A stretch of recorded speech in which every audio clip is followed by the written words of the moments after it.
right, let's begin now with the President's Trophy winning Washington Capitals and the team that worked hard to get in right at the end, the Philadelphia Flyers. We've always known for years, guys, that the Washington Capitals had a pretty killer top line, but with the emergence of Kuznetsov now, who are the Flyers going to match up against the top two lines in Washington?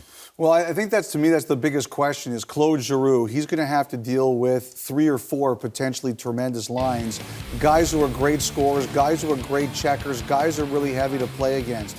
I just look at him and I say, in the last couple of games, Giroux and Voracek played together a little bit.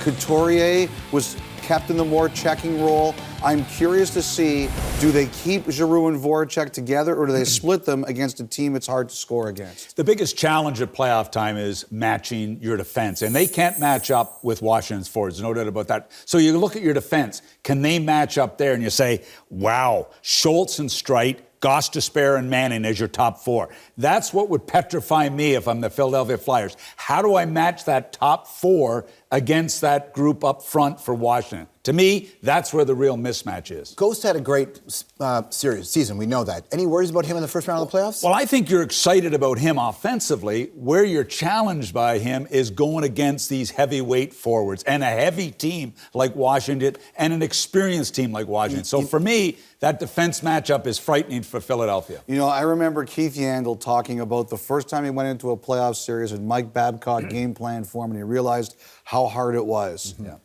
Barry Trotz is going to game plan for that kid. He's going to find out how hard it is. Nick, how about this? One thing that the Washington Capitals didn't have was that killer who could put them over the top, and they actually have the greatest killer of all time, Mr. Game 7. They've brought in Justin. Look at these numbers, man. It's really something that is missing on the Philadelphia Flyers side is a guy with this type of playoff resume. And how many times have we seen a guy leave a great fit and never really recapture that type of magic?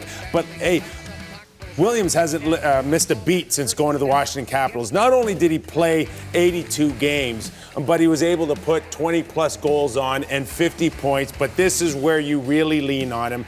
And as much experience as Ovechkin and Backstrom have had in their career during the playoffs, they've never had a guy like this to lean upon when the going gets tough. He's going to be huge for Washington. This will also be a very emotional series and playoff run for the Philadelphia Flyers. The late owner, Ed Snyder, just passed away, but he was able to watch his team clinch a playoff spot. We'll get into that a little bit later on. The Deputy Commissioner of the National Hockey League, Bill Daly, will sit down with me in one of them red chairs over there, and no doubt we'll talk about Mr. Snyder as well. So here is that schedule. Let's focus on the first 2 games. You can see that Thursday and Saturday, 7 o'clock starts Eastern Time on CBC. The Flyers against Ovechkin and the Washington Capitals.